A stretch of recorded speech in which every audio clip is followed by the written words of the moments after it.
be into the lower 70s under mostly cloudy skies. By 3 p.m., temperatures will be into the upper 70s.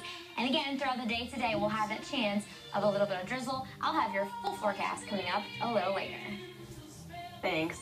And if you're a shrimp lover, we've got the best thing for you. The Little River Shrimp Festival continues on throughout the day, and that's where we find WPDE News Channel 15's Mark Liverman.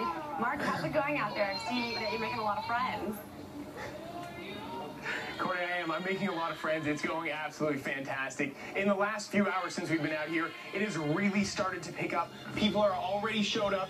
All the vendors are completely set up, and now it's just time to get going. And we're going on all day, right until 5 o'clock. Let me take you on a little tour here. We've got a lot going on. So let's start over here. We've got arts and crafts, homemade goods, all kinds of amazing stuff. Let's take you on a little pan over here. And almost everyone here is local. So everything you see, all these local arts and crafts, all these vendors are local. It's just an unbelievable day. You could come in, go through all the 150 vendors that are out here, and just enjoy yourself. It's an absolutely perfect day to do that. It's not too hot. It's a fantastic day. But I want to bring you over to my favorite section, which is, of course, the food. I enjoy the food, and this is just fantastic. Obviously, it's the Shrimp Fest. It's called the Shrimp Fest, but there is all kinds of food to eat out here.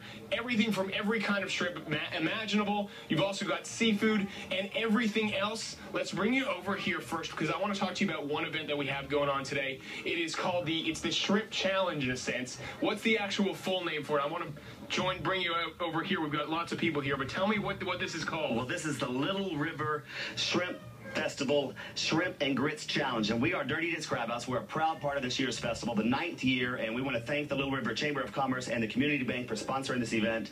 And Dirty Disc Crab House is extremely excited to be a part of it. We got a great booth. Come check our food out. Shrimp and Grits Challenge, 12 o'clock on stage 2, right, Tracy? Come see us. Perfect. One more quick thing. We have got the hot dog lady out here. We've got not just seafood, of course, but hot dogs. Tell me, what are we looking at here? What kind of hot dog is this? Gourmet Nathan's Hot Dog from Pig Crazy Catering. Our business is right down the street, right here on Mineola Avenue. Please come by and join, and thanks for everyone coming out. Guys, it's an absolutely fantastic day. You can't ask for a more beautiful day, and really turnout, it's still so early, but turnout is just fantastic. Courtney, I'm going to throw it on back to you, and we'll have a lot more for you later on. All right, thanks, Mark. Are you going to participate in that challenge at noon? I will try to participate in that challenge. It does sound like a lot of fun. I might have to make my way out there and join in. All right, sounds good. Thanks, Mark. 8 people are in custody in Florence County.